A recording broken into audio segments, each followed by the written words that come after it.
Al principio del siglo XVIII, la muerte sin descendientes de Carlos II provocó la Guerra de Sucesión Española, que terminó en 1713 con el Tratado de Utrecht. Felipe de Anjou, de la dinastía de los Borbones, ganó contra Carlos de Habsburgo, hijo del emperador Leopoldo I, y fue nombrado rey de España con el nombre de Felipe V. Renunció a la corona francesa y concedió a Austria los territorios españoles en los Países Bajos y en Italia.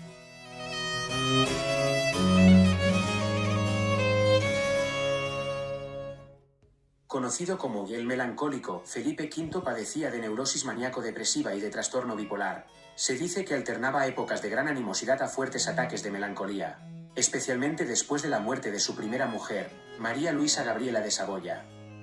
Sufría de brotes depresivos, violentas pesadillas e hipocondría. En uno de sus peores vapores melancólicos, llegó a recibir a algunos embajadores descalzo, en camisa de dormir e incluso sin pantalones.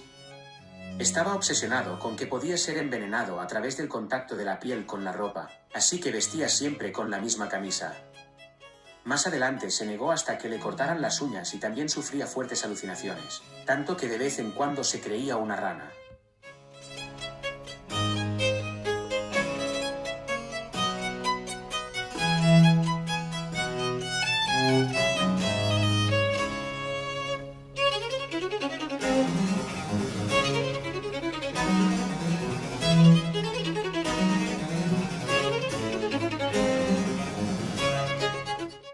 A la muerte de Felipe V, en 1746, heredó la corona su hijo Fernando VI, que gracias a una política exterior neutral aportó importantes reformas internas, como la simplificación de la hacienda pública.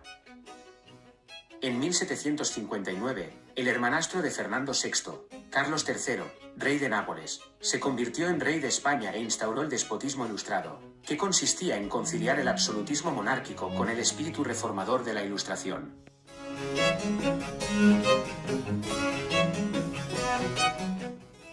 El despotismo ilustrado se basaba en tres principios fundamentales. En primer lugar, supuso una reafirmación del poder absoluto de la monarquía, por lo que no significó ninguna ruptura con la tradición política absolutista anterior. En segundo lugar, se planteó el ideal del rey filósofo. El monarca, amante de las artes y las ciencias, era asistido por las minorías ilustradas, sabía lo que convenía a los súbditos, y estaba en condiciones de impulsar reformas racionales necesarias para el conjunto de la sociedad con el fin de progresar y otorgar la felicidad al pueblo.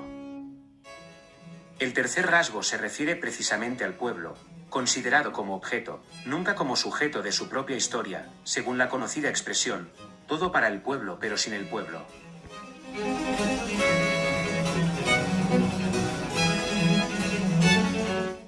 A la muerte de Carlos III, su hijo Carlos IV siguió con los ideales del despotismo ilustrado, a pesar de que fue condicionado por algunos hechos exteriores, como la Revolución Francesa, las epidemias y el bloqueo colonial británico. Durante el reinado de Carlos III y Carlos IV, destaca la figura del célebre pintor Francisco de Goya y Lucientes, que se convirtió en el poeta de corte, realizando sus obras maestras. A esa época remontan Los Caprichos, una serie de grabados de carácter crítico que retratan los vicios, las supersticiones y la ignorancia de la sociedad. Muy famoso, es también El sueño de la razón produce monstruos, en el que se puede admirar un hombre durmiendo con los brazos apoyados en una mesa mientras, sobre él, vuelan murciélagos y búhos amenazadores.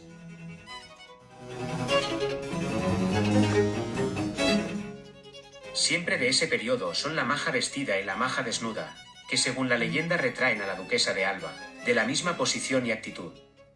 Probablemente estaban representadas de modo que la vestida pudiera descubrir a la desnuda, como al hojear una página.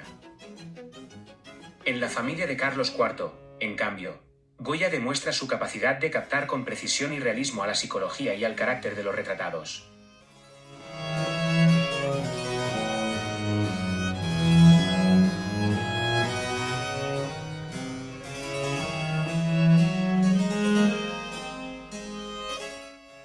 En la España del siglo XVIII, la nobleza y el clero mantuvieron el estatus del antiguo régimen. Sin embargo, la mayoría de la población estaba construida por el pueblo llano, del que formaban parte la burguesía mercantil e industrial, los profesionales, los funcionarios, los artesanos y los campesinos. En cambio, el estrato más bajo de la población constituía los grupos marginales, ni siquiera considerados ciudadanos, como los gitanos, los mendigos, los pobres y los vagabundos. La esclavitud, a su vez, seguía existiendo solo en los territorios de las Indias.